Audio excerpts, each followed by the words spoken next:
उजळले भाग्याता, उजळले भाग्याता, अवघी चिंता ही वारली, संत दर्शनी हा लाभ, पद्मनाभ जोडीला. प्रस्तुत स्थळी प्राप्त प्रसंगी कीर्तन रूपी सेवेसाठी निवडलेला अभंग श्री महान भगवत भक्त, श्री महान संत, वैराग्याची महान मूर्ती, वैराग्याचं ज्वलंत प्रतीक असणारे आणि सहदेव वैकुंठाला जाणारे संत श्रेष्ठ जगद्गुरु तुकोबराय यांच्या 4 चरणांचा संत भेटीच्या लाभाचा अनुभव व्यक्त करणारा असा अभंग आज सेवेकरता घेतलेला आहे. विठाल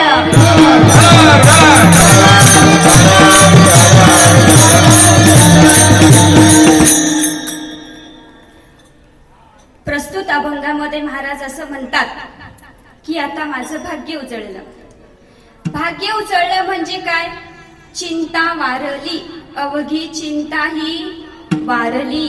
वारली म्हणजे जळून खाक झाली आणि जळून खाक झालेली वस्तू पुन्हा उत्पन्न होत नाही. महाराज म्हणतात की ती चिंताच आता माझ्या आयुष्यात राहिली नाही. महाराज तुमचं भाग्य उजळलं म्हणता, चिंता नाहीशी झाली म्हणता, पण त्याच्यामुळे तुम्हाला काय लाभ झाला? महाराज म्हणतात संतांचं दर्शन झालं, संत दर्शनी हा लाभ. संतांचं दर्शन झालं, गुरूंची भेट झाली, सद्गुरूंची भेट झाली आणि त्याच्यामुळे मनातलं अज्ञान दूर झालं आणि मला पद्मनाभ म्हणजे ज्याच्या नाभीतून कमळ उमललंय असा तो पद्मनाभ, तो हरी, तो पांडुरंग परमात्मा मला जोडला गेला, प्राप्त झाला. महाराज तुमचं भाग्य उजळलं म्हणता, चिंता नाहीशी झाली, संतांचं दर्शन झालं, गुरूंची सद्गुरूंची भेट झाली, मनातलं अज्ञान दूर झालं, तुम्हाला तो पांडुरंग परमात्मा जोडला गेला, प्राप्त झाला, कळलं, समजलं. महाराज पण तो जोडलेला भगवंत तुम्ही ठेवला तरी कुठे? महाराज म्हणतात तो जोडलेला भगवंत मी माझ्या हृदयात साठवून ठेवला, एवढा प्रभू भावे तेने संपुष्टी राहावे. आणि शेवटच्या चरणामध्ये महाराज असं म्हणतात की तो दैवाचा ठेवा आमच्याकडे आधीपासूनच होता, पण अज्ञानामुळे दिसत नव्हता.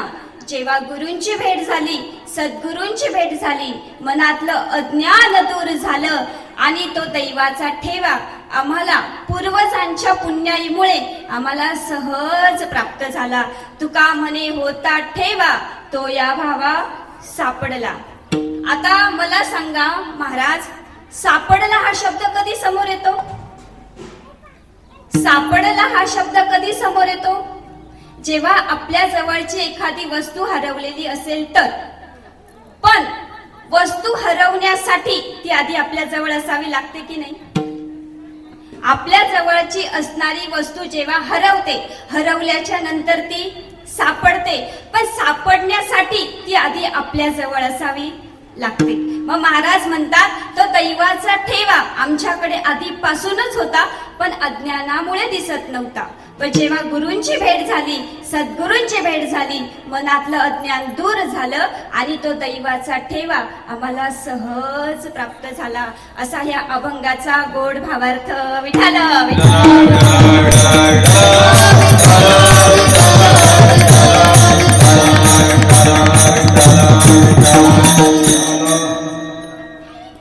आता चिंतन रूपी सेवेला आरंभ करण्यापूर्वी एक छोटासा परिहार देणं आवश्यक असतं आणि वक्त्याने ते सांगावं हे त्याचं आद्य कर्तव्य असतं. प्रस्तुत ठिकाणी प्रभू श्री रामचंद्रांच्या पद पावन स्पर्शाने पुनीत झालेली आपली ही भूमी, साधू संतांची भूमी. या ठिकाणी पांडुरंगाच्या असीम कृपेने, साधू संतांच्या कृपा आशीर्वादाने, आयोजक नियोजक यांच्या सुंदर मार्गदर्शनाखाली असं संत श्री गजानन महाराज प्रकट दिनानिमित्त ही कीर्तन रूपी सेवा आणि यथामती यथा अवकाश अल्पशा नियोजित वेळेत चिंतन करण्याचा प्रयत्न असेल. विठाल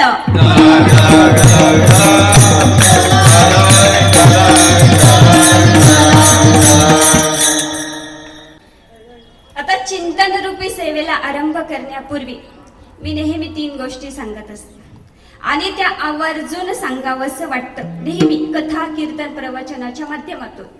आणि त्या 3 गोष्टी म्हणजे अशा आहेत की तुमचं लक्ष आहे ना? लक्ष आहे ना? जागे आहात ना? आणि ऐकताय ना?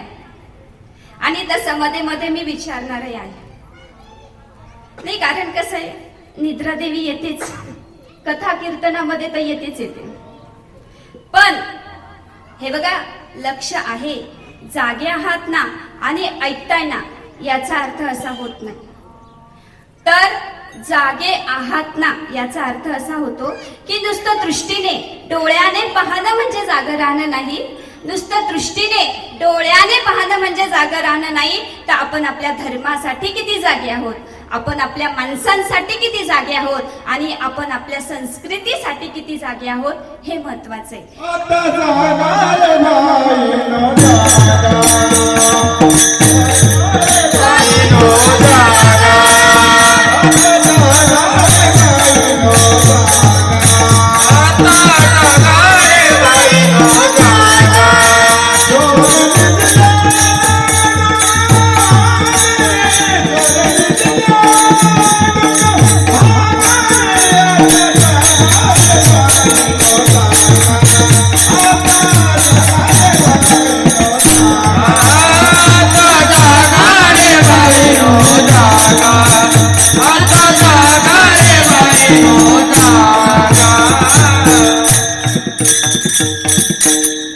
आपण आपल्या धर्मासाठी किती जागे आहोत, आपण आपल्या संस्कृतीसाठी किती जागे आहोत, आणि आपण आपल्या माणसांसाठी किती जागे आहोत, हे महत्वाचं आहे.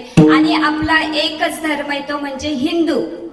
आपली एकच संस्कृती, ती म्हणजे हिंदू सनातन संस्कृती. आणि आपल्या पोशाखामुळे जर का कुणाच्या तरी मनामध्ये वासना निर्माण होणार असेल, तर ही आपली संस्कृती नाही. जपायचे आपल्या धर्माला, जपायचे आपल्या संस्कृतीला, आणि जपायचे आपल्या माणसांना, कारण गेलेली वेळ आणि गेलेला माणूस पुन्हा कधी येत नाही. विठाल.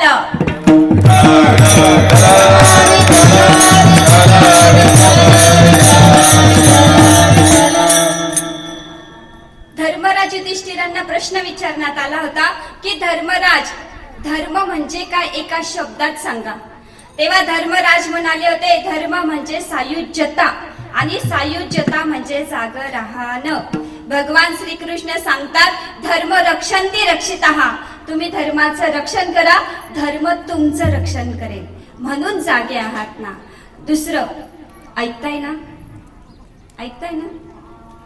तन्वी ताई, त्याच्यासाठीच तर बसलोय, ऐकण्यासाठीच बसलेला आहात.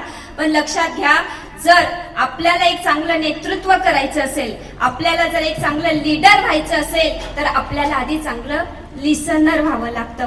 मलाही तुमच्या पुढे बोलल्या आधी माझ्या गुरूंनी सांगितलेला उपदेश ऐकावा लागतो. म्हणून लक्ष आहे ना. आणि तिसरं, माफी असावी, ऐकताय ना. आणि तिसरं, लक्ष आहे ना. लक्ष आहे ना. तर लक्ष आहे ना याचा अर्थ असा होतो की आपलं लक्ष जर आपल्या लक्षावरती असेल तर यश आपल्यापासून दूर नाही, आणि आपलं लक्ष जर आपल्या लक्षावरती असेल तर तो भगवान परमात्मा सुद्धा आपल्यापासून दूर नाही. म्हणून लक्ष आहे ना. म्हणून कथा, कीर्तन, प्रवचन श्रवण करत असताना या 3 गोष्टी लक्षात ठेवून श्रवण करा. विठाल.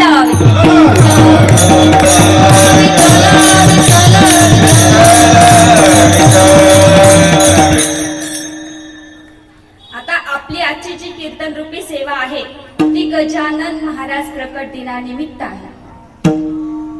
आणि गजानन महाराज हे संत श्रेष्ठ आहे, गुरु स्वरूपामध्ये आहे. आणि म्हणून महाराज सांगतात की तुम्ही संतांना शरण जा. संतांचे संगती मन मार्ग गती, अकळावा श्रीपती येणे पंथी. तुम्ही काही करू नका, तुम्ही फक्त संतांनी सांगितलेल्या मार्गाचं जरी अनुकरण केलं तरी तुम्हाला भगवंताची मार्ग दावून गेले आदि, मार्ग दावून गेले आदि, मार्ग दावून गेले आदि, मार्ग दावून गेले आदि.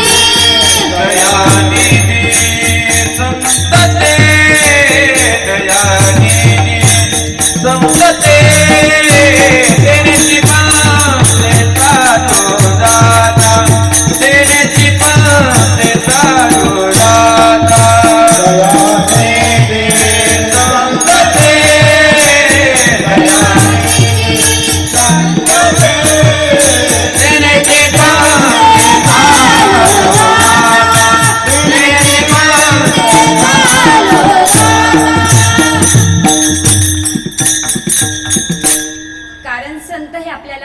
दाखवण्याचं काम करत असतात. आणि मला हा विश्वास आहे की ज्या मार्गाने आमचे संत गेले त्या मार्गाने आम्ही जर गेलो तर आम्हाला नक्कीच भगवंताची प्राप्ती होणार, यात काही शंका नाही. आणि संत श्रेष्ठ गजानन महाराज हे कोण होते बघा? संत होते, गुरु रूपाने होते. पण 22 डिसेंबर 1878 रोजी तारुण्यावस्थेमध्ये वयाच्या 22व्या वर्षी शेगाव बुलढाणा या ठिकाणी ते लोकांना दिगंबर अवस्थेमध्ये दिसले. त्यांचे माता पिता कोण हे ठाऊक नाही, पण ज्या दिवशी दिसले ती म्हणजे माघी वद्य सप्तमीच्या दिवशी ते तेव्हा दिसले. आणि म्हणून तो दिवस आजपर्यंत आपण गजानन महाराज प्रकट दिन म्हणून साजरा करतो. विठ्ठल.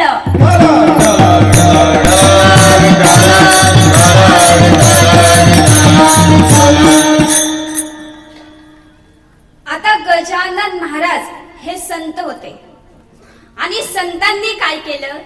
संतांनी भक्ती केली, विठ्ठलाची भक्ती केली. आणि ती भक्ती तुम्हीही करा असं सांगितलं. संत काय होतात हे बघा, जीवाला त्याच्या कर्मानुसार जन्माला यावंच लागतं. आपल्या कर्माची फळं भोगण्यासाठी जीवाला जन्माला यावंच लागतं, पण भगवंताला मात्र आणावं लागतं. पण संत मात्र काय सांगतात? आम्ही स्वतःहून येतात.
कारण हा आडमार्गाने भटकलेला जीव आहे.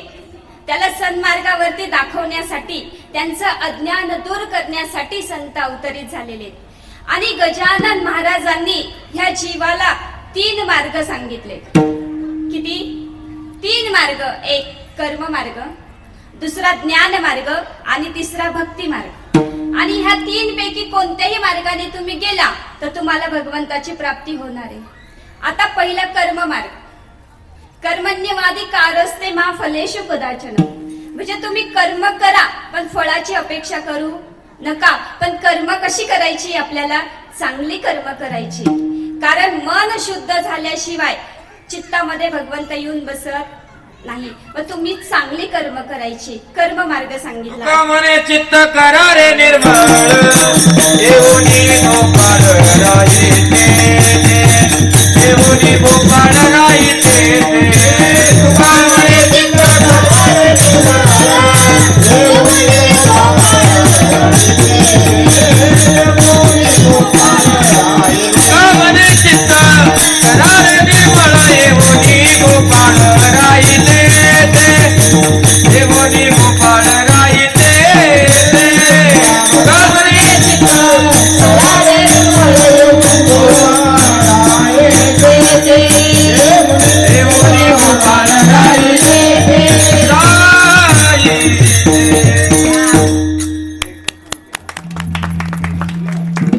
तुका म्हणे मन करा रे निर्मळ. का असं म्हटलंय महाराजांनी? मन निर्मळ करा. आम्ही तर रोज स्नान करतो, पण तुम्ही बाहेरून किती शुद्ध आहे हे भगवंताला नकोय. तुम्ही अंतरंगातून किती शुद्ध आहे. कारण तुमचा भाव, जसा तुमचा भाव तसा तुमचा देव. आणि मग तुलसीदासजी गोस्वामी सांगतात भगवंताला कशी माणसं आवडतात. भगवंताला कशी माणसं आवडतात याचं उत्तर तुलसीदासजी गोस्वामी रामायणाच्या सुंदरकांड मध्ये देतात. तुलसीदासजी गोस्वामी सांगतात, मोहे छलकपट छिद्र न भावा, निर्मल मन जन सो मोहे पावा. ज्यांचं मन निर्मळ आहे अशी माणसं भगवंताला आवडतात. विठाल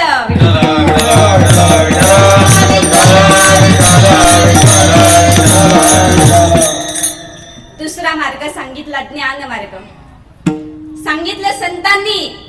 तुमच्या मनातलं अज्ञान दूर करायला आम्ही आलोय, पण त्याच्यासाठी तुम्हालाही शिकावं लागेल, तुम्हालाही ज्ञानाच्या मार्गात यावं लागेल. अहो, ही ज्ञानाची गंगा आहे, आपल्या जवळून वाहते, पण तरी सुद्धा आपण अज्ञानीच आहोत. सांगितलं तुम्ही संतांची चरित्र वाचा, कारण जोपर्यंत चरित्र वाचणार नाही तोपर्यंत आपल्याला संत समजणार नाही, आणि संत समजणार नाही तोपर्यंत आपल्याला भगवंताची प्राप्ती होणार नाही. म्हणून सांगितलं ज्ञान मार्गाने जा.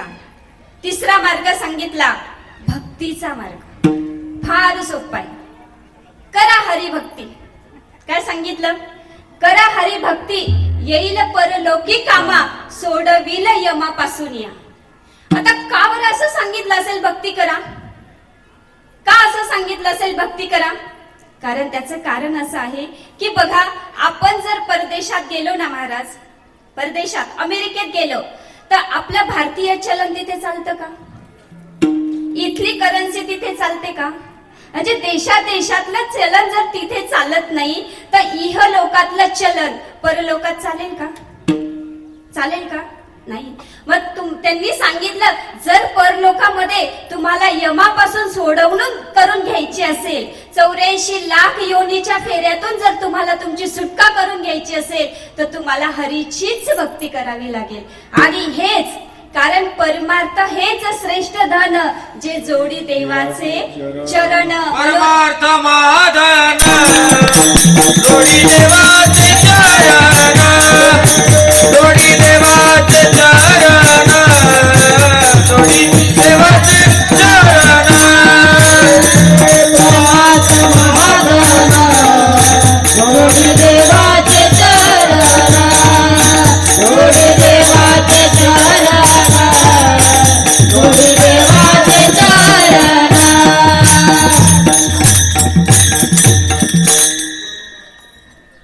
कारण इथे तुम्ही किती पैसा कमवला, तुम्ही किती धन कमवलं, तुम्ही किती घर गाडी बंगला पैसा कमवला, तिथे तुम्हाला कामाला येणार. जेव्हा यम येतो नाही तर त्याला सांगा बरं, 200 एकर जमीन आहे. किती? 200 एकर जमीन आहे, सगळीच्या सगळी तुझ्या नावावर करून देतो, 2च सेकंद वेळ वाढून देईल का? देईल का? म्हणजे इथलं धन तुम्हाला तिथे कामाला येणार आहे का? मग तिथे तुमचं कोणतं धन कामाला येणार आहे? तर तिथे तुम्हाला परमार्थाचं, तुम्ही या इहलोकामध्ये भगवंताची किती भक्ती केली, किती संतांची सेवा केली, किती आई वडिलांची सेवा केली, किती माता पिताची सेवा केली, तुम्ही किती भक्ती केली, किती भगवंताचं नामस्मरण चिंतन केलं, किती तुम्ही हरिकीर्तनामध्ये जाऊन बसला, हे तुम्हाला तिथे कामाला येणार आहे. विठाला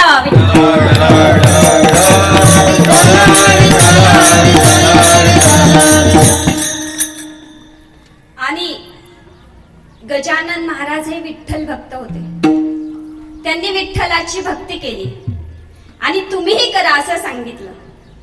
आजही शेगावावरून सगळ्यात मोठी दिंडी पंढरपूरला महाराजांची जाते, लक्षात घ्या. आणि बऱ्याच कथांमध्ये तर असंही वर्णन आलं आहे की बऱ्याच वेळा पांडुरंग परमात्मा आणि गजानन महाराज यांचा संवाद झालेला आहे. आणि जेव्हा पंढरपूरला गेले गजानन महाराज, तेव्हा सांगितलं, देवा आता तुझ्या चरणाशी थांबावंसं वाटतं आणि आता मला पंढरपूर मध्येच तुम्ही समाधी द्या. कोण सांगत आहे? गजानन महाराज. पण सांगितलं नाही, तुमची समाधीची जागा ही नाहीये, तुम्हाला शेगाव मध्ये समाधीची जागा निश्चित केलेली आहे. आणि भगवंताच्या सांगण्यावरून भगवंताचा आदेश झाला आणि महाराजांनी शेगाव मध्ये संजीवन समाधी घेतली. आता बघा, महाराजांचे संत बाळूमामा, शेगावचे गजानन महाराज आणि श्री स्वामी समर्थ हे समकालीन होते. पण गजानन महाराजांना अध्यात्माचे जे धडे दिले ते स्वामी समर्थ महाराजांनी दिलेले आहेत. त्याच्यामुळे स्वामी समर्थ हे गजानन महाराजांचे सद्गुरू आहेत. विठाल.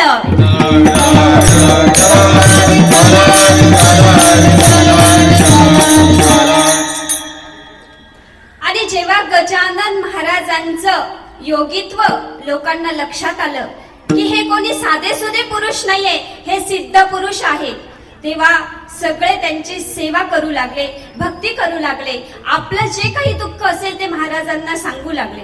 आणि महाराज तुम्ही या समस्यांचं निराकरण करा, आमच्या समस्या सोडवा, असं ते भाविक भक्तजन त्यांना सांगू लागले. पण महाराजांचा एक नियम असा होता की महाराज कधी समोरासमोर बोलत नव्हते. महाराज कधी समोरासमोर बोलत नव्हते. ते एक तर समोर असलेल्या भिंतीकडे पाहून बोलायचे, नाही तर आकाशातच स्वतःमध्ये बघणं असून ते बोलायचे. पण लोकांना पटवून देण्यासाठी ते ओव्या सांगायचे, पूरक असं चरण सांगायचे की माझ्या बोलण्याला काहीतरी आधार आहे, त्या आधारावर मी बोलतोय. आणि मग अशी अनेक भाविक भक्त त्यांची खूप जमा झाली. संपूर्ण महाराष्ट्रात नाही तर देशभर त्यांचे भक्त आहेत. आणि महाराजांनी भरपूर विठ्ठलाची सेवा केली. आणि बघा महाराजांचा एक मंत्र होता, गणगणात बोते. महाराज कायम ह्या मंत्राचा उच्चार करायचे, गणगणात बोते. आता बरेच कीर्तनकार असं म्हणतात की याला काही अर्थ नाही, गणगणात बोते याला काय अर्थ आहे. पण अर्थ जरी नसला तर तो सिद्ध पुरुषाच्या मुखातून आलेला आहे, म्हणून तो एक मंत्र आहे. मंत्र नाही तर तो सिद्ध मंत्र आहे, म्हणून तुम्ही त्याचा जप करा. विठाल.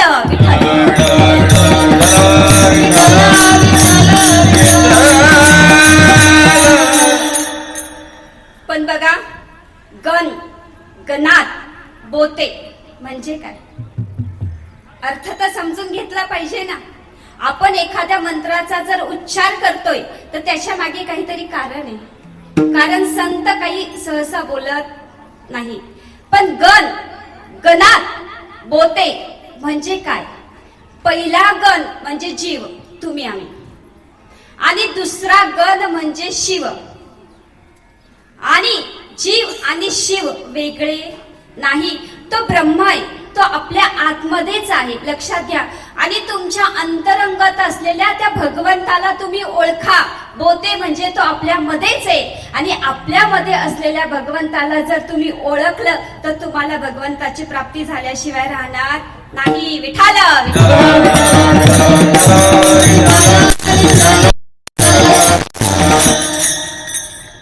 हे बघा आत्ताच मी सांगितलं, पहिला गण म्हणजे जीव, बरोबर. पण प्रत्येक जीवाची दृष्टी वेगवेगळी आहे, बरोबर ना. प्रत्येक जीवाची दृष्टी वेगळी आहे. पण ही दृष्टी, हे बघा दोन उदाहरणं सांगते. 10 इंद्रियांचा हा रथ आहे, बरोबर आहे. 10 इंद्रिय आहेत, एक मन आहे. हा 10 इंद्रियांचा हा रथ आहे. पण हा जेव्हा चांगल्या दृष्टीमध्ये जातो तेव्हा ते दशरथ बनून जातात, बरोबर. आणि हाच जीव दशानन पण आहे. पण हीच अंतरंगातली दृष्टी जेव्हा बाह्य रंगात प्रविष्ट होते, म्हणजे हा जीव विकार वासनांमध्ये रमतो, तेव्हा तो दशानन म्हणजे रावण बनून जातो. विठाल.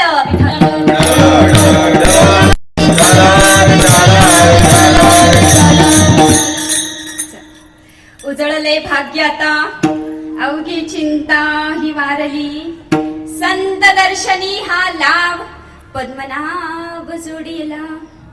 महाराज म्हणतात आता माझं भाग्य उजळलं. भाग्य उजळलं म्हणजे काय, अवघी चिंता ही वारली. वारली म्हणजे जळून खाक झाली, आणि जळून खाक झालेली वस्तू पुन्हा उत्पन्न होत नाही. महाराज म्हणतात ती चिंताच आता माझ्या आयुष्यात राहिली नाही. आता परमार्थ करणाऱ्या माणसाला कशाची चिंता असते महाराज. परमार्थ करणाऱ्या माणसाला परमात्मा प्राप्तीच्या भेटीची चिंता असते. आणि महाराज म्हणतात की ती चिंताच आता माझ्या आयुष्यात राहिली नाही. आता बघा खरं भाग्य कशाला म्हणतात, खरं भाग्य कशाला म्हणतात. आपलं भाग्य बदलण्याची क्षमता कोणामध्ये असते आणि संतांचं भाग्य कोणामुळे बदलतं, या 3 प्रश्नांची उत्तर आज आपण कीर्तनामध्ये शोधणार आहोत. विठाल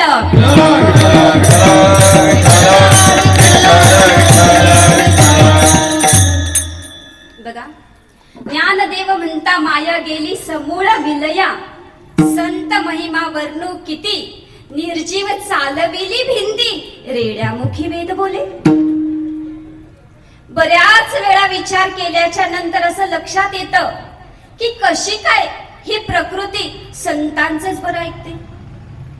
संत म्हणतील तसेच तिच्यामध्ये बदलाव होतात. सोपय का निर्जीव भिंत चालवणं, निर्बुद्ध अशा रेड्याच्या मुखातून वेद बोलवणं सोपय का? अहो, आम्ही चालत्या फिरत्या मूर्त्या बोलत नाही. नोवे हा सामान्य, नोवे हा सामान्य, नोवे हा सामान्य, महिमा संतांचा. नोवे हा सामान्य, नोवे हा सामान्य, नोवे हा सामान्य,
महिमा संतांचा.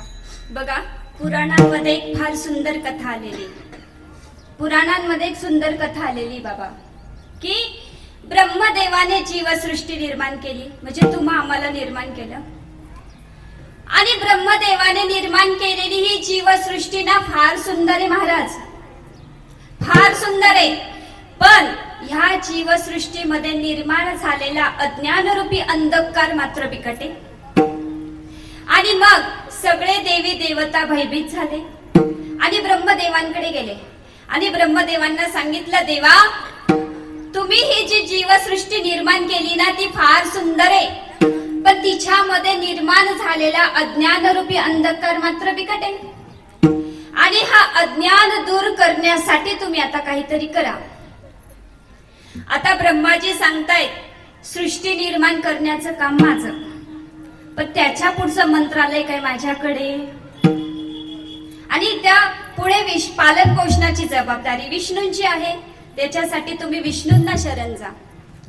आणि मग सगळे देवी देवता ब्रह्माजींसह विष्णूंकडे गेले आणि सांगितलं की हा जीवसृष्टीतलं अज्ञान दूर करण्यासाठी तुम्ही आता अवतार घ्या. काय सांगितलं? अवतार घ्या. जागे आहात ना? लक्ष आहे ना? किती जण झोपले? नाही, हातवरती करा म्हणजे मला सांग. झोपल्यात आजी तुम्ही? कॅमेरा यांच्याकडे घ्या. विठ्ठल विठ्ठल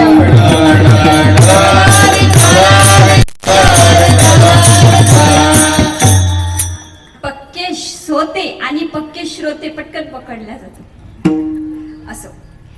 आणि विष्णूजी सांगतायत की ब्रह्माजी तुमच्या सांगण्यावरून मी अवतार घेतो. काय सांगितलं? अवतार घेतो, पण माझी एक अट आहे. काय?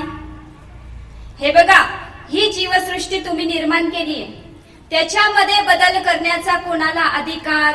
म्हणजे कोण मनुष्य होणार, कोण जीव होणार, कोण रेडा होणार, कोण किडा मुंगी कीटक, कोण काय होणार हे तुम्ही ठरवतात, बरोबर? यांचं भाग्य बदलण्याची क्षमता कोणातच नाही, कोणाही आणि नाही. पण जेव्हा मी ज्ञान अवतार घेईल, मी जेव्हा ज्ञान अवतार घेईल तेव्हा यांचं भाग्य बदलण्याची क्षमता माझ्यामध्ये असेल. ही अट मान्य असेल तर बोला, नाही तर जयरामजी की. तेव्हा ब्रह्माजींसह सगळ्या देवी देवतांनी ती अट मान्य केली. कारण सांगितलं मी ज्ञान अवतार घेणारे, प्रत्येकाचं भाग्य बदलण्याची क्षमता माझ्यामध्ये असेल. बरोबर ना? मी तर नेहमी म्हणत असते, तेरी किस्मत का लिखा तुझसे कोई छीन नहीं सकता, तेरी किस्मत का लिखा तुझसे कोई छीन नहीं सकता, पर रहमत अगर गुरु की हो जाए, रहमत अगर सदगुरु की हो जाए, वो भी मिल जाता है जो तेरा कभी हो नहीं सकता. विठाला विठाला.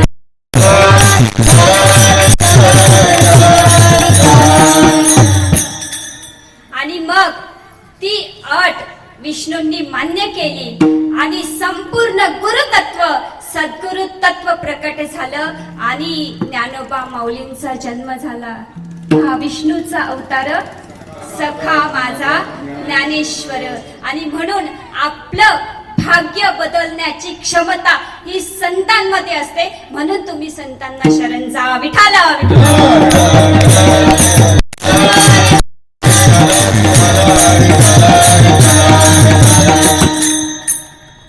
आणि बघा, आता भाग्याचा जर का विचार केला ना महाराज, तर भाग्याचे 3 प्रकार सांगितले. किती? बोलत चला. चेहऱ्यावरती स्मित हास्य असू द्या. असे गंभीर चेहरे करून बसतात ना, इथे येऊन बघा, फार सुंदर मजा दिसते. नाही पण कीर्तन झाल्यावर असं. आणि भाग्याचा जर का विचार केला तर 3 प्रकारचे भाग्य सांगितले. किती? 1 इहलोकीचं भाग्य, म्हणजे जे तुम्हाचं आहे, संसारिक भाग्य ज्याला आपण म्हणतो. दुसरं मृत्यूनंतरचं भाग्य, म्हणजे परालौकिक भाग्य, ज्याच्यामध्ये देवी देवता येतात. आणि तिसरं म्हणजे पारमार्थिक भाग्य, जे तुकोबरायांचं उजळलं. बरोबर ना? आता संसारिक भाग्याचा जर का विचार केला तर मानवी देह मिळणं सुद्धा भाग्याचंच लक्षण आहे. बरोबर ना? कारण स्वर्गीच्या देवी देवतांना सुद्धा या मानवी देहाची किंमत कळली. स्वर्गीच्या मारायची ताती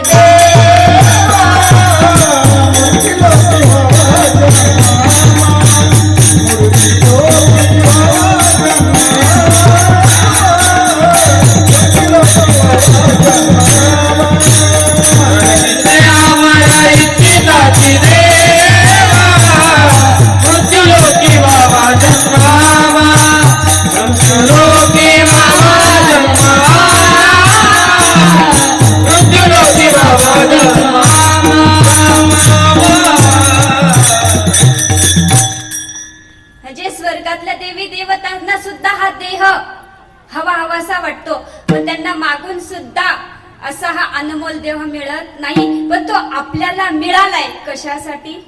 देवतेला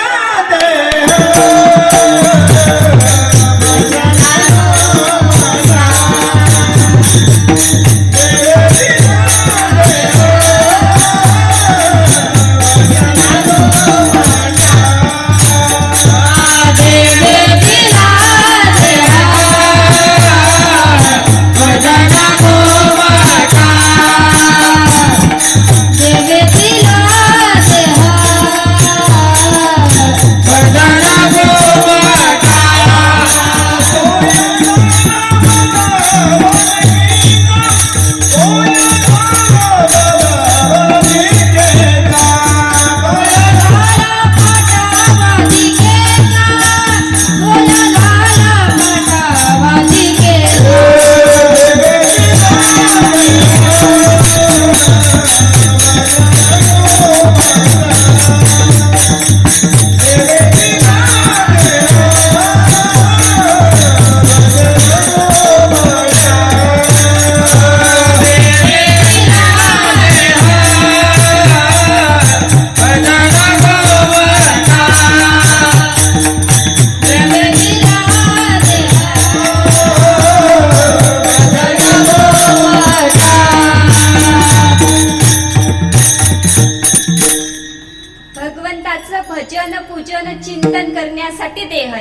पण तेच आम्ही करत नाही, ही फार मोठी शोकांतिका. पण नाथ बाबा सांगतात की भारतासारख्या प्रभू श्रीरामचंद्रांच्या पदपावन स्पर्शाने पुनीत झालेल्या भूमीत, त्यातल्या त्यात महाराष्ट्रामध्ये संतांच्या भूमीत जन्माला येणं हे तर परम भाग्य आहे. बरोबर ना?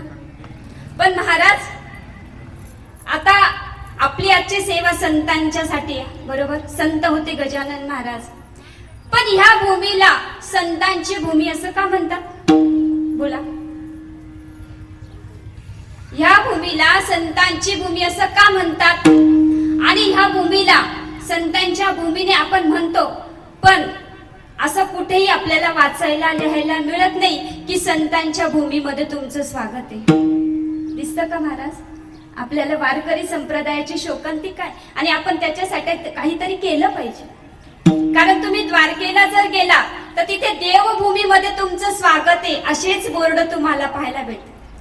अयोध्येला गेला तर राम भूमीमध्ये, राम जन्मभूमीमध्ये तुमचं स्वागत आहे असेच बोर्ड आपल्याला पाहावयास मिळतात. पण महाराष्ट्राची शोकांतिका आहे की आपल्याला असं कुठेच पाहायला मिळत नाही की संतांच्या भूमीमध्ये तुमचं स्वागत आहे. पण ह्या भूमीला मात्र संतांची भूमी म्हणून ओळखलं जातं का? बोला बोला. हा, स्वाभाविक आहे असं म्हणणं की इथे अनेक संत जन्माला आले म्हणून या भूमीला संतांची भूमी म्हणतात, बरोबर ना? पण भागवत याचं उत्तर काहीतरी वेगळंच देतं. चला भागवतात जायचं का? जायचं का? नाही, सिन्नर मध्ये आणून पोहोचण्याची जबाबदारी माझी असेल. चिंता नसावी. विठाल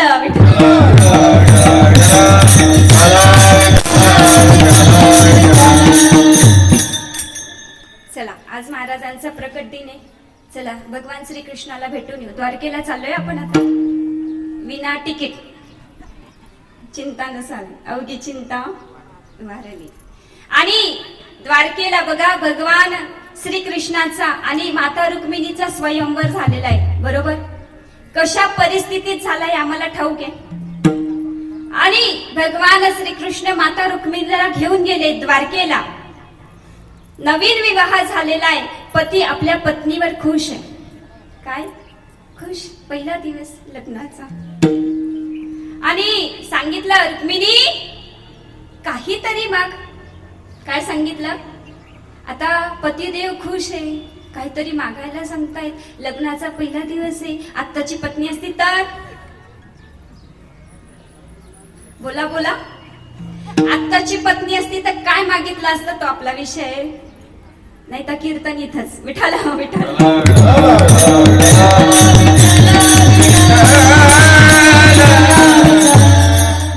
पण ती भगवंताची पत्नी होती, ती असं काही मागणार नव्हती. सांगितलं, देवा अहो तुम्ही आमच्या जवळ असताना मला दुसरं काही मागायची इच्छाच नाही. नाही का रुक्मिणी? असं कसं? काहीतरी माग. काय सांगितलं? काहीतरी माग. सांगितलं, बरं देवा मागतेच आता. आता स्त्री स्वभाव येतो.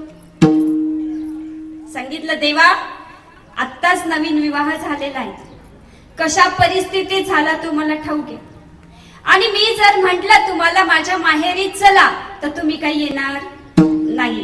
आणि मी महाराष्ट्रातली म्हणजे कौंडिल्यपुरातली, आणि कौंडिल्यपूर म्हणजे आत्ताची अमरावती जी आपल्या महाराष्ट्रामध्ये आहे. आणि माता रुक्मिणी आपल्या महाराष्ट्राची, हे आपलं परम भाग्य आहे, लक्षात घ्या. आणि मी म्हंटल तर तुम्ही काही माझ्या माहेरी येणार नाही, आणि मी काही माझ्या माहेरी जाऊ शकत नाही. पण तुम्हाला वरदानच द्यायचं असेल तर असं एक वरदान द्या की माझ्या त्या मायभूमीमध्ये, माझ्या त्या महाराष्ट्रामध्ये हे तुमचे संत जन्माला घाला, असे तुमचे भक्त जन्माला घाला की मी म्हणलं तर तुम्ही काही येणार नाही, पण तुमच्या भक्तांसाठी मात्र तुम्ही धावत जाल. आणि म्हणून आपल्या एका कन्येने, आणि एका कन्येने आपल्या माहेरच्यांसाठी मागून घेतलेले हे वरदान आहे.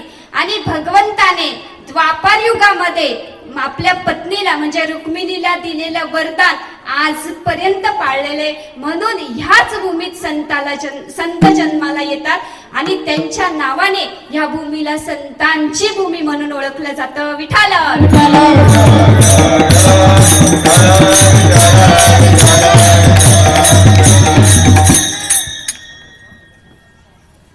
बाबा सांगतात की संतांच्या भूमीत जन्माला येणं हे तर परम भाग्य. पण तुकोबारा याला भाग्य म्हणत का? भाग्य तरी नवे धन पुत्र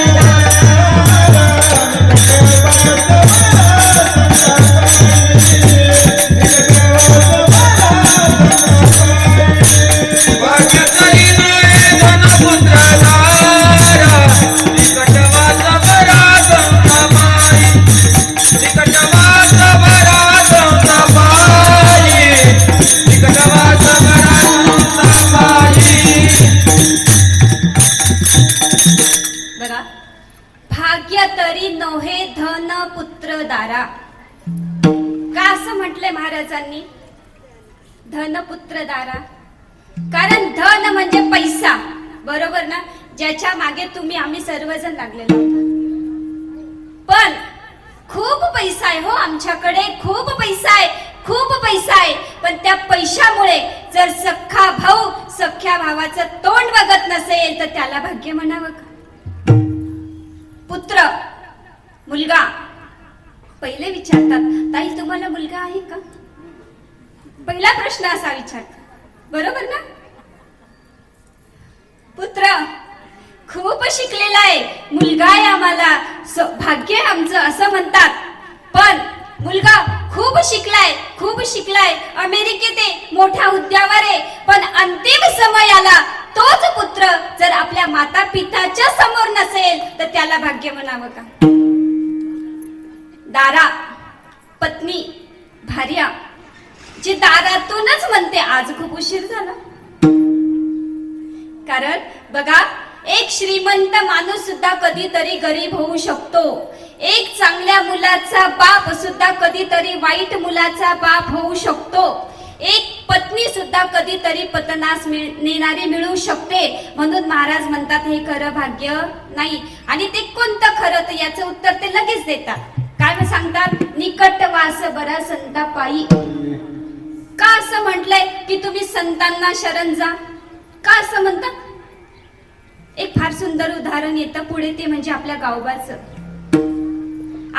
आमच्या गावाने काय केलं, नाथबाबांच्या घरी फक्त पुरणपोळ्या खायचं आणि झोपायचं एवढंच काम केलं, बरोबर ना? किती 36 वर्ष, किती आम्हाला 36 तास पाहुणा सहन होत, बरोबर ना? मी जरा जास्तच सांगितलं. पण गावाने सांगितलं बाबा पुरणपोळ्या खाईन आणि झोपेल एवढंच काम करेल, दुसरं काम सांगायचं नाही, करणार नाही. पण जेव्हा तो फक्त नाथबाबांच्या तिथे सन्निधीमध्ये राहिला, नाथबाबा काय भजन करत असतील ते बी खांबाला पाठ लावून बसायचं, ते पण झोपा काढत, बाकी दुसरं काहीच केलं नाही.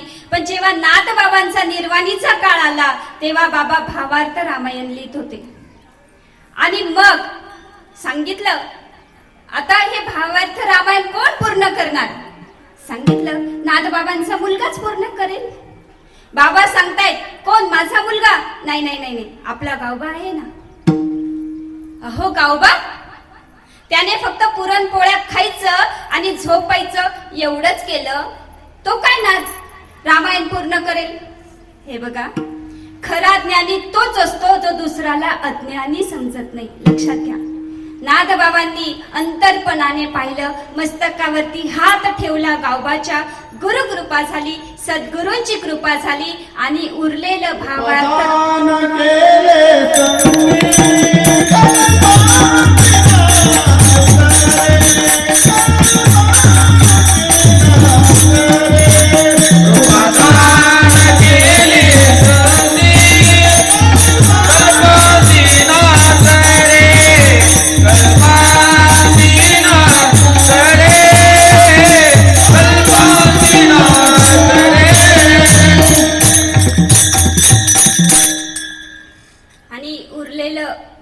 रामायण गावबाने लिहून पूर्ण केलं. म्हणजे गुरुकृपा फार महत्वाची असते. तुम्ही फक्त संतांच्या संगतीमध्ये नुसतं पडून जरी राहिलं तरी तुम्हाला भगवंताची प्राप्ती होणार आहे. विठाल विठाल.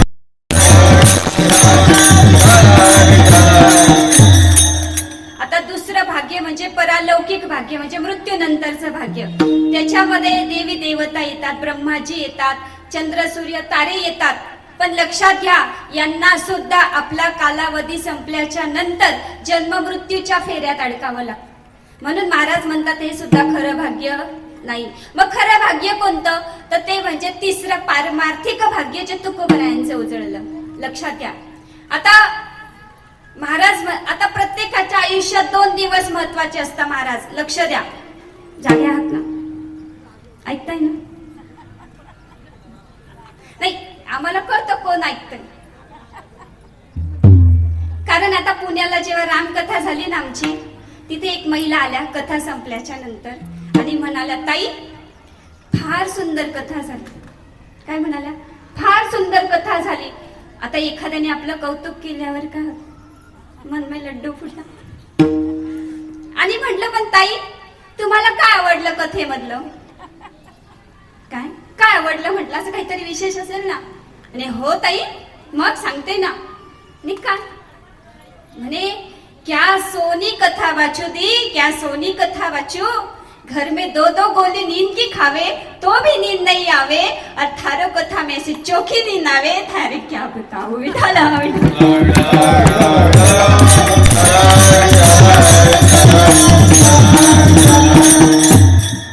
हे तुम्हाला हसवण्यासाठी असं थोडं. आणि मग बघा, आता प्रत्येक माणसाच्या आयुष्यामध्ये 2 दिवस महत्वाचे असतात. एक म्हणजे येण्याचा आणि दुसरा म्हणजे जाण्याचा. आता येण्याच्या दिवसाला आपण वाढदिवस म्हणतो आणि जाण्याच्या दिवसाला आपण पुण्यस्मरण असं म्हणतो. आता तुकोबारायांच्या आयुष्यामध्ये सुद्धा 2 दिवस होते. येण्याचा दिवस म्हणजे वसंत पंचमी, जाण्याचा दिवस म्हणजे तुकाराम बीज. पण महाराज म्हणतात की ह्याही दिवसाच्या पलीकडे एक दिवस माझ्या आयुष्यात महत्वाचा ठरला.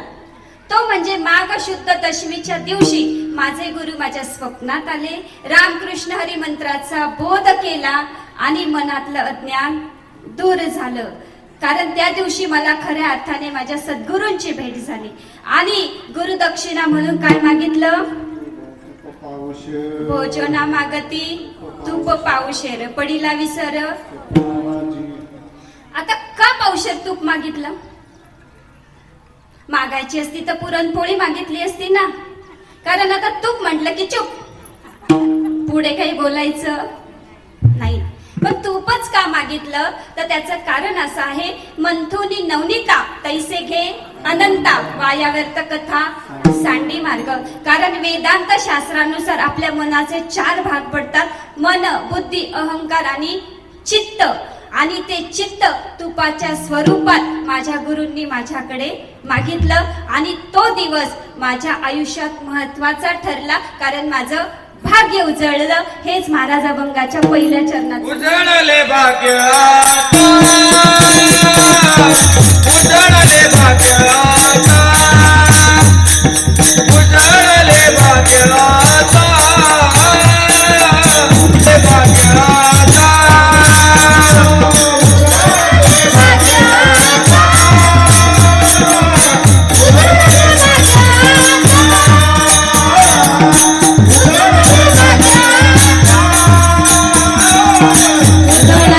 Yeah.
दर्शनी आला उजळले भाग्याचा चिंता वारली दर्शनी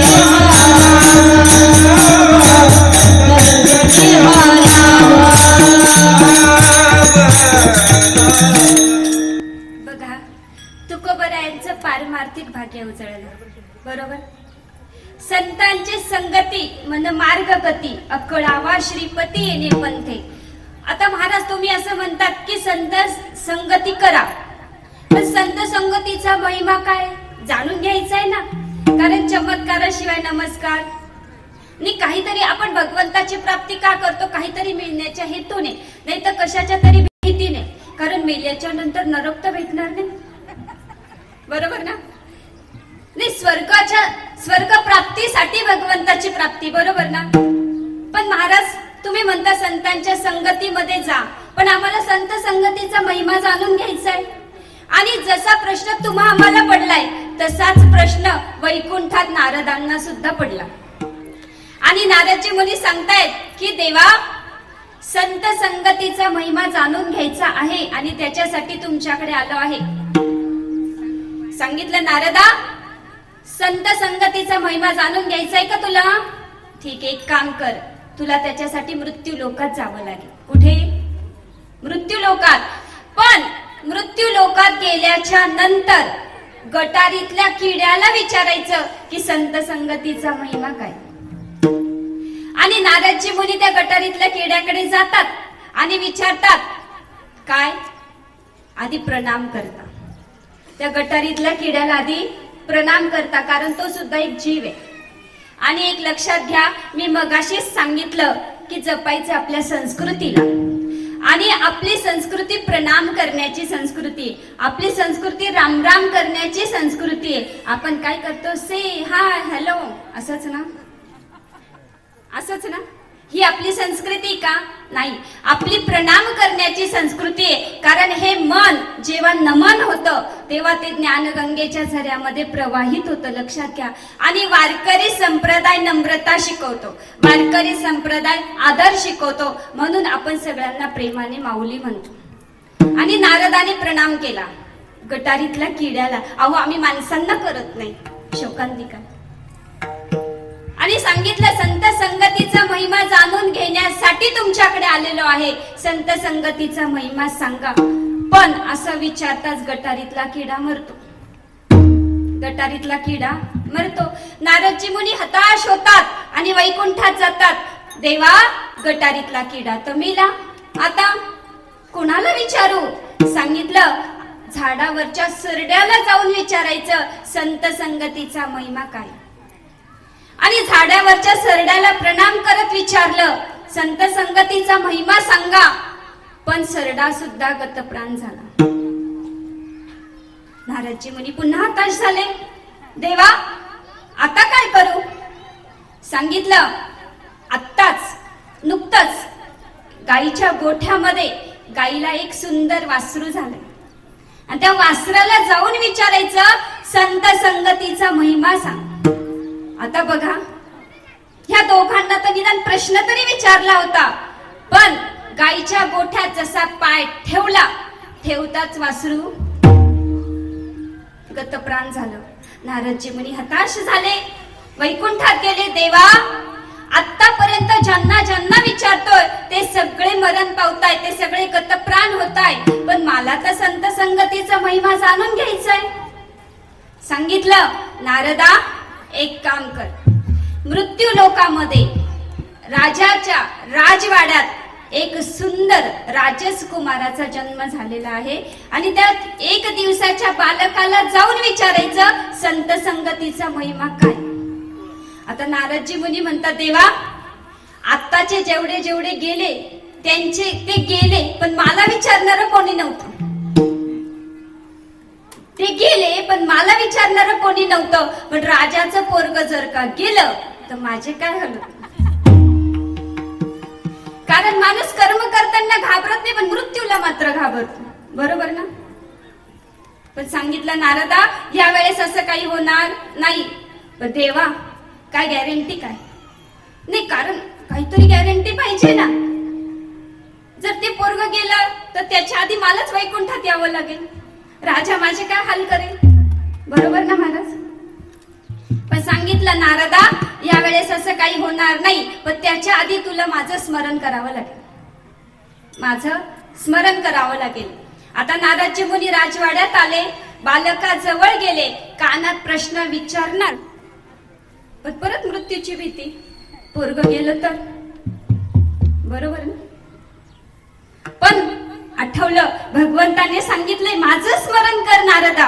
विष्णूचं स्मरण केलं आणि स्मरण करत त्या 1 दिवसाच्या बालकाला प्रणाम केला आणि सांगितलं संत संगतीचा महिमा जाणून घेण्यासाठी तुमच्याकडे आलोय, सांगा. आणि काय नवल आई, काय नवल. ते बालक तर गतप्राण झालं नाही, पण 1 दिवसाचं बालक बोलू लागलं आणि सांगितलं नारदजी मुनी, ज्यांनी तुम्हाला हा प्रश्न घेऊन माझ्याकडे पाठवलंय त्यांना आधी घेऊन या, मग मी तुम्हाला संत संगतीचा महिमा सांगतो. आता नारदजी मुनींना आनंद झाला, वैकुंठात गेले. सांगितलं देवा मला आता महिमा समजणार आहे, पण त्याच्यासाठी तुम्हाला यावं लागणार आहे. म्हणे एवढंच ना नारदा, तुझ्यासाठी मी केव्हाही तयार आहे, चल. आणि तो वैकुंठीचा राणा राजवाड्यात आला. आदर सत्कार झाला, अतिथी देवो भव. आणि मग नारदजी मुनींनी पुन्हा प्रश्न विचारला, हे बघा आता वैकुंठीचा राणा माझ्या सोबत आहे, आता तरी संत संगतीचा महिमा सांगा. तेव्हा ते 1 दिवसाचं बालक म्हणते नारदजी मुनी, अहो जेव्हा तुम्ही सगळ्यात मला पाहिलं तेव्हा मी गटारीतला किडा होतो. तुमचं दर्शन झालं माझी उच्च श्रेणीमध्ये, म्हणजे मी झाडावरचा सरडा झालो. सरड्याच्या रूपात जेव्हा तुम्ही मला दर्शन दिलं तेव्हा माझी अति उच्च श्रेणीमध्ये, म्हणजे मी गाईचा वासरू झालो. आणि गाईच्या वासराच्या स्वरूपात तुम्ही जेव्हा मला दर्शन दिलं तेव्हा तर माझी अति उच्च कुळात म्हणजे राजकुळात माझा जन्म झालाय. आणि राजकुळात जेव्हा माझा जन्म झाला तेव्हा तर मात्र तुमचं दर्शन झालं नारदजी मुनी, संतांचं दर्शन झालं.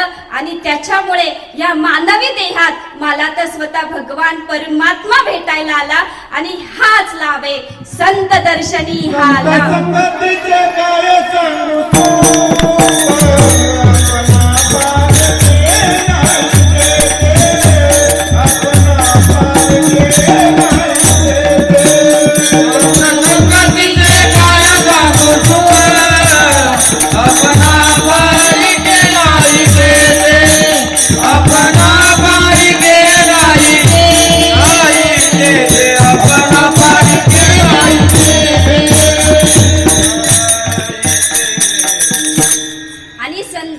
दर्शनामुळे आपण जर संतांची सेवा केली, कारण भगवंताला त्याच्या भक्ताची भक्ती करणारा भक्त जास्त आवडतो. म्हणून महाराज सांगतात की तुम्ही संतांची सेवा करा, तुम्हाला भगवंताची प्राप्ती होईल. संत दर्शनी हा लाभ पद्मनाभ जोडला. हेच महाराज अभंगाच्या 2ऱ्या चरणात.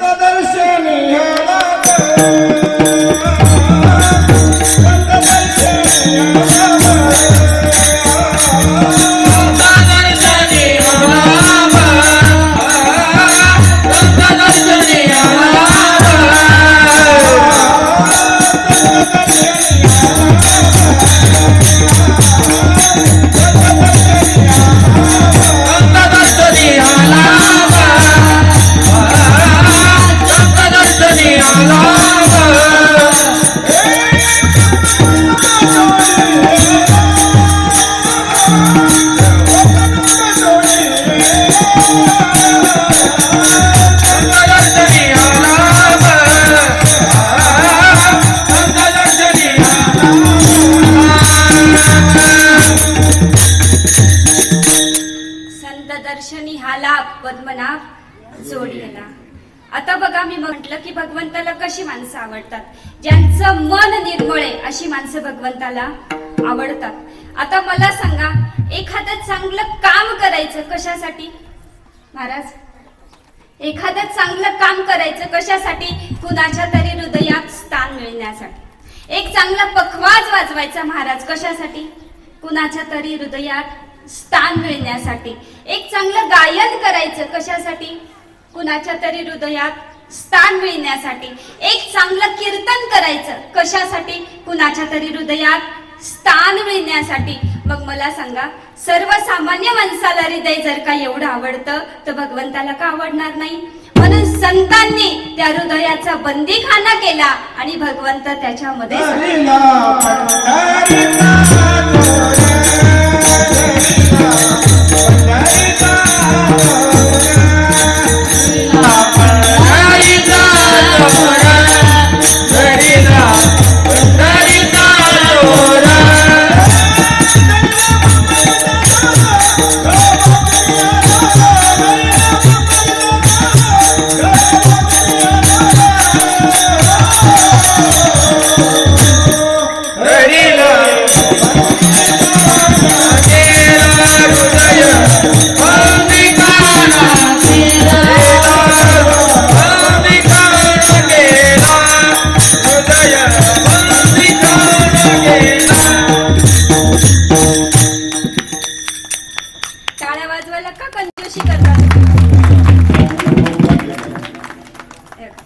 आईच्या उदरात असताना एक वचन दिलं होतं, बाहेर आल्यावर तुझं नाम जपेल.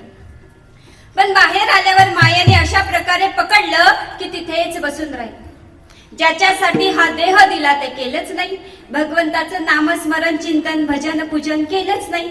माफ करा, माफी मागून बोलते, पण कीर्तन प्रवचन हे विनोदाचं माध्यम नाही, हे विचार करायला भाग पाडणारं माध्यम आहे की या साधू संतांनी आम्हाला काय दिलं, कसं आम्हाला ह्या मार्गावरती आणलं, कसं आमच्या मनातल्या प्रश्नांची उकल दूर सावी. जिंदगी में सदा मुस्कुराते रहो, मुस्कुराना जिंदगी की जरूरत है, पर जिंदगी जियो तो इस अंदाज से जियो कि आपको देखकर लगे जिंदगी कितनी खूबसूरत है. आणि पण त्याच वेळेला सुंदर होतं ज्या वेळेस मुखामध्ये नाम, हाताने टाळी, वारी चुकू न दे हरी. म्हणून सगळ्यांनी मोठ्या प्रेमाने भजन करायचंय.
टाळी वाजवायला कंजूशी करायची नाही, कारण ही टाळी भजनातली टाळी, लक्षात घ्या.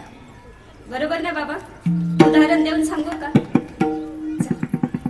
हे बघा, एकदा एका मच्छराची माता त्याला उडायला शिकत असते. काय? उडायला शिकत. आता लेकुराचे हित वाहे माऊलीचे चित्त, ऐसी कळवळ्याची जाती करी लाभावी न प्रीती. मग ती माता कोणाची असो. आणि ते मच्छर असं जेव्हा छान उडून येतं ना, तेव्हा ती माता विचारते, बाळ आजचा तुझा दिवस कसा होता? काय सांगते? आई म्हणते ना, बाळ हरिपाठ केला का? संहिता पाठ केली का? केली का? अभ्यास केला का? म्हणजे लेकुराचे हितव आहे, असंच आहे ना. मग ती माता विचारते, बाळ आजचा तुझा दिवस कसा होता? त्या सांगताय, माते अगं तुला काय सांगू, जिथे जिथे मी उडायला गेलो ना, आई प्रॅक्टिकल, जिथे जिथे मी उडायला गेलो ना, तिथल्या लोकांनी टाळ्या वाजून माझं स्वागत केलं. आता तरी हसा. कारण हे बघा, मच्छर कोणाला म्हणतात? मच्छर कोणाला म्हणतात? आपण ज्याला चावतो तो. आपण ज्याला चावतो तो नाही ना, कारण आमचा आडनाव वांदळे, त्याच्यामुळे कोण कोणाला चावतो तेच समजत नाही. विठाला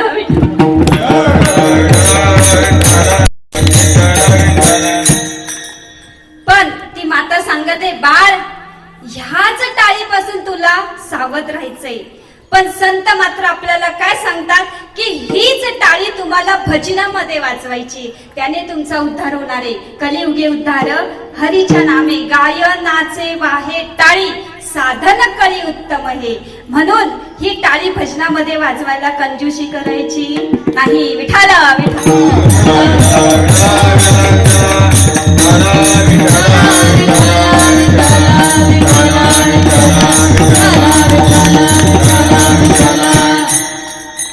आता फार वेळ घेणार नाही, पण हे बघा, आपण बघितलं की आपलं भाग्य बदलण्याची क्षमता संतांमध्ये असते. संतांचं भाग्य सद्गुरूंमुळे बदलतं, गुरूंमुळे बदलतं. पण खरं भाग्य कशाला म्हणतात? खरं भाग्य कशाला म्हणतात? फार महत्वाचा आहे. आणि तो असा प्रसंग आहे की तो आता तुमच्या आमच्या सगळ्यांच्या हृदयाला हेलवाटून टाकणार आहे. लक्षात घ्या, फार लक्ष देऊ नये का, मी फार वेळ घेणार नाही. कारण खरं भाग्य कशाला म्हणतात बघा. आत्ताच आपण माऊलींचा समाधी संजीवन सोहळा साजरा केला, बरोबर ना? आणि माऊलींचा समाधी संजीवन सोहळा आपण साजरा केला, पण बघा त्याच्या आधीची घटना आहे. माऊलींच्या आयुष्यातला इतका सुंदर प्रसंग आहे. कारण सगळे कार्तिक शुद्ध वारीला पंढरपूरमध्ये सगळे भाविक भक्तजन जमा झालेले, आनंदाने सगळे नाचतायत, साधू संत सगळे नाचतायत आनंदाने. आणि माझ्या माऊलीचं वय 22 वर्ष आहे. किती आहे? 22 वर्ष. 16व्या वर्षी माऊलींनी ज्ञानेश्वरी लिहून पूर्ण केली. माऊलींनी लिहिली का ती? हो का म्हणताय? चित्त नाही नामी तरी ते, कारण माऊलींनी ती सांगितली, पण सच्चिदानंद बाबा आदरे लिहिली. मग 16व्या वर्षी माऊली जर ज्ञानेश्वरी लिहितात, 16व्या वर्षी जर माझे शिवाजीराय गड किल्ले जिंकतात, तर हे वर्ष तुम्ही धोक्याचं कसं म्हणतात? मी तर तरुणांना हात जोडून विनंती करेल की तरुणांनी अध्यात्माकडे वळा. लक्षात घ्या, कारण तरुणांनी योग्य वयात योग्य दिशा निवडली तर आयुष्याची दशा होत नाही. लक्षात घ्या. विठाल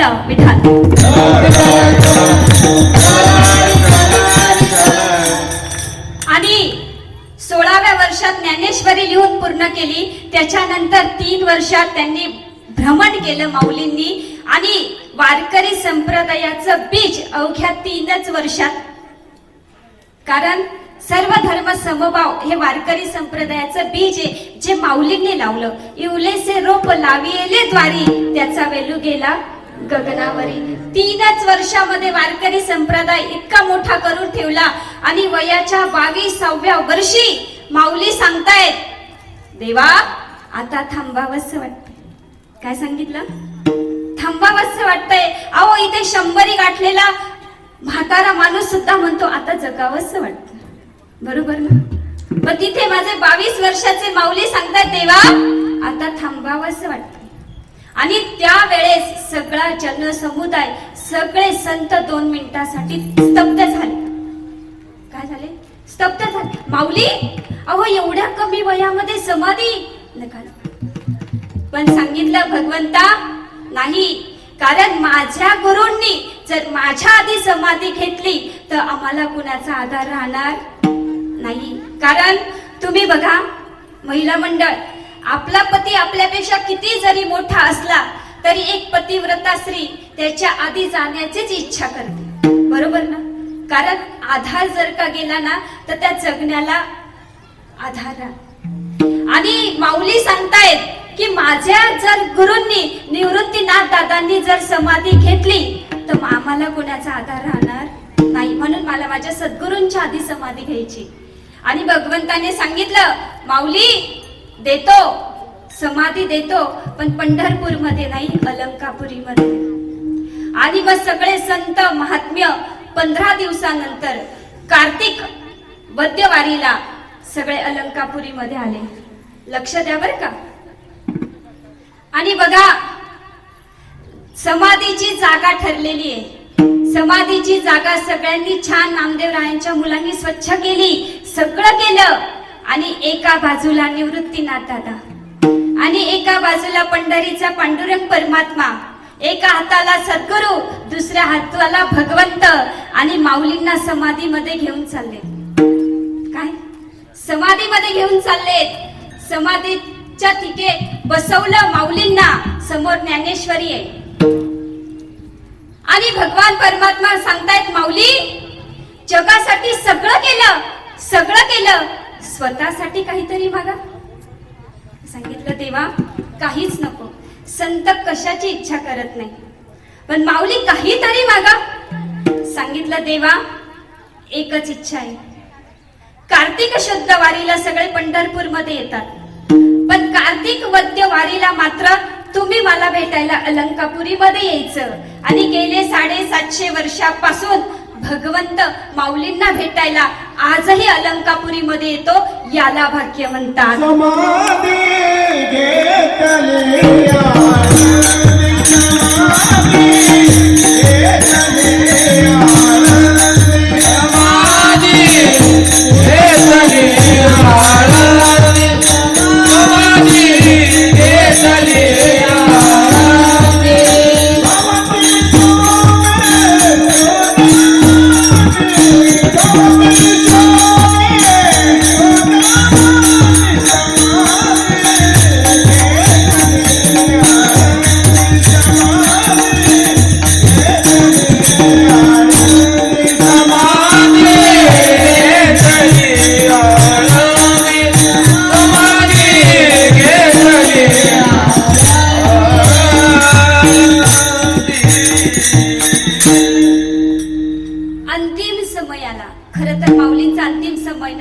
अजून आहे, पण भगवंत समोर आहे आणि आपले सद्गुरू समोर आहे.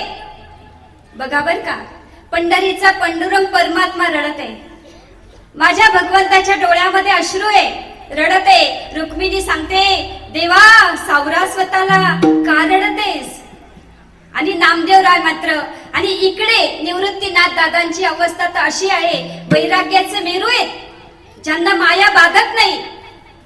पण ते निवृत्तीनाथ दादांनी मस्तकावरती हात ठेवला माऊलींच्या आणि बाहेर येऊन लहान पोरासारखे ढसढसा रडायला लागले. निवृत्तीनाथ दादा सद्गुरूंनी रडावं आपल्या शिष्यासाठी. आणि नामदेवराय सांगतात, देवा आम्ही तर साधी माणसं, आम्ही भोळी माणसं, रडणं हा आमचा स्वभाव आहे, पण निवृत्तीनाथ दादांनी रडावं. तुम्ही त्यांना सांभाळा देवा, तुम्ही त्यांना सांभाळा. आणि पांडुरंग परमात्मा निवृत्तीनाथ दादांकडे जातात आणि सांगताय, निवृत्ती का रडतेस, का रडतेस? सांगितलं, देवा रडू नाही तर काय करू, रडू नाही तर काय करू.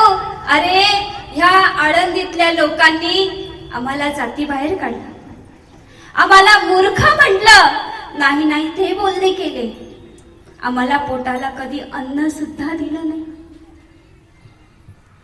नको नको ते आम्हाला बोलले, मूर्ख म्हटलं, जाती बाहेर काढलं, पण माझ्या ह्या माऊलीने कधी मान वर करून पाहिले नाही. देवा रडू नाही तर काय करू. गुरु अवज्ञा न होणे, गुरु शिष्यपद सिद्धीस नेले. लक्षात घ्या.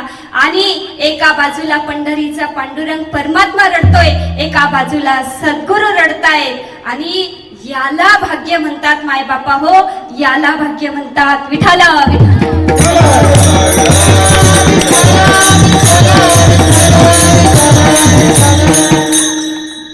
आणि शेवटच्या चरणामध्ये महाराज असं म्हणतात की तो दैवाचा ठेवा आमच्याकडे आधीपासूनच होता, पण पूर्वजांच्या पुण्याईमुळे म्हणजे आमच्या 7 पिढ्या आधी विश्वंभर बाबापासून आमच्या परिवारात विठ्ठल भक्ती केली जायची, पंढरीची वारी केली जायची.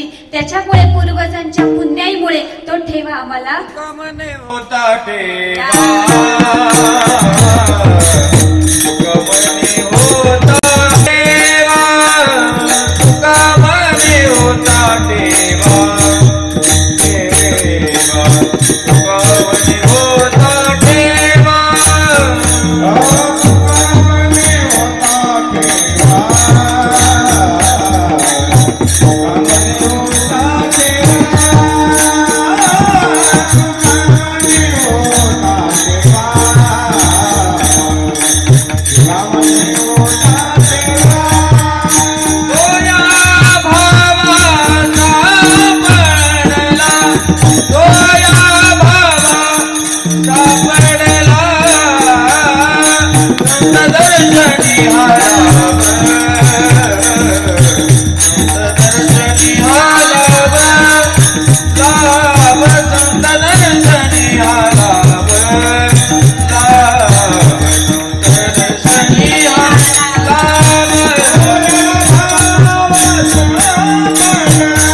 संदेश की वैर कधी कुणाशी धरू नका, इतरांशी प्रेमाने वागा, माता पिताची सेवा करा, आपल्या सासू सासऱ्यांची सेवा करा, काळाला डोळ्यासमोर ठेवून वर्तन असायला हवं.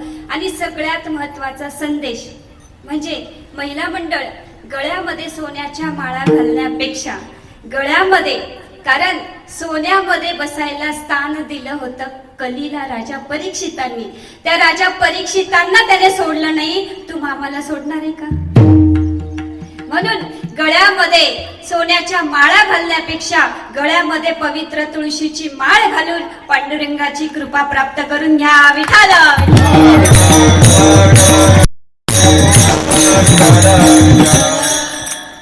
फार वेळ झालाय.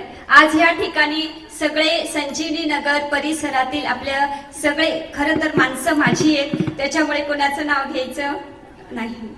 आणि पण ही माझी सेवा भावशुद्ध. सगळे भाविक भक्त ह्या ठिकाणी उपस्थित झाला, सेवा श्रवण केली, त्याबद्दल तुमच्या सगळ्यांचे मनापासून आभार. तसेच या ठिकाणी वारकरी सेवा शिक्षण संस्था मेंढीचे सगळे आमचे बाळ गोपाळ ह्या ठिकाणी आहेत, यांच्यासाठी एकदा जोरदार टाळ्या. कारण सांगवी माफी असावी. आणि खर तर आज समाजाला याची आवश्यकता आहे. आज तुमच्या विनोदाची नाही तर आज समाजाला संस्काराची आवश्यकता आहे. तुम्ही तुमच्या मुलांना ह्या धर्म मंडपामध्ये आणून बसवा, त्यांना आपले संत सांगा, त्यांना आपले धार्मिक ग्रंथ सांगा, त्यांना आपल्या संस्कारांची शिदोरी द्या. कारण आपण पाश्चात्य संस्कृतीचं अनुकरण करत आहोत, पण ही आपली संस्कृती नाही. मी मगाशीच म्हटलं, जपायचं आपल्या धर्माला, जपायचं आपल्या माणसांना आणि जपायचं आपल्या संस्कृतीला. आणि आपला एकच धर्म आहे, तो म्हणजे हिंदू सनातन संस्कृती आहे. आणि ह्या संस्कृतीला जपून ठेवण्याची जबाबदारी तुम्हा आम्हा सगळ्यांची, लक्षात घ्या. त्याच्यामुळे आपल्या मुलांना धर्म शिकवा, आपल्या मुलांना अध्यात्म शिकवा. आज या ठिकाणी आमच्या विनेकरिताई, आमच्या माई या ठिकाणी तुमचे मनापासून आभार. पक्वाच्या वरती आमची सुंदर साथ आमच्या संतोषी भालेरावांनी दिली, त्यांचे मनापासून आभार. आमचे गायनाचार्य गुरुवर्य हरिभक्त परायण निवृत्ती बाबा आव्हाड, तुमचे मनापासून आभार. दराडे बाबा, तुमचे मनापासून आभार. तसेच सागर महाराज, तुमचे मनापासून आभार. माझी माऊली सुनीताई वाळुंज कवयित्री वेळात वेळ काढून माझ्यासाठी या ठिकाणी उपस्थित आहे. या सगळ्यांसाठी एकदा जोरदार टाळ्या. आणि कोणाचं नाव राहिलंय? आणि ज्यांच्या माध्यमातून ही सेवा माझ्याकडे आली ते म्हणजे सगळे गजानन महाराजांचे भक्त मंडळी आणि माझे मोठे बंधू मंगेशजी राऊत साहेब, यांच्या माध्यमातून ही सेवा माझ्याकडे आली आहे. तुमचेही मनापासून आभार. आणि आज ह्या ठिकाणी बरे महत्वाचं, कारण एखादा पुरुष जेव्हा यशाच्या उंच शिखरावरती जातो तेव्हा त्याच्या मागे एक यशस्वी स्त्री असते, हे आपल्याला माहिती आहे. पण एक स्त्री जेव्हा यशाच्या शिखरावरती जाते तेव्हा तिच्या पाठीमागे तिचं सासर भक्कमपणे उभं असतं. त्याच्यामुळे माझ्या सगळ्या आंधळे कुटुंबियांचे मनापासून आभार. माझे पतिदेव या ठिकाणी, आमचे गुरु, माझे वडील डॉक्टर आंधळे, माझी माई हरिभक्त परायण कावेरी माई आंधळे या ठिकाणी, तुमच्या सगळ्यांचे मनापासून आभार. आणि आत्ताच या ठिकाणी माझे लहाने बंधू भागवताचार्य हरिभक्त परायण योगेशजी महाराज आव्हाड यांच्या धर्मपत्नी सोनालीताई आव्हाड या ठिकाणी उपस्थित झाले, त्यांच्यासाठी एकदा जोरदार टाळ्या. पण ही सेवा करत असताना जर माझ्या मुखातून जो काही गोडवा गायला असेल, भगवंता तो तुझा. पण माझ्या मुखातून जर काही एखादा अपशब्द निघाला असेल तर भगवंता तो माझ्या वाणीचा दोष. ज्ञानेश्वर माऊली ज्ञानराज माऊली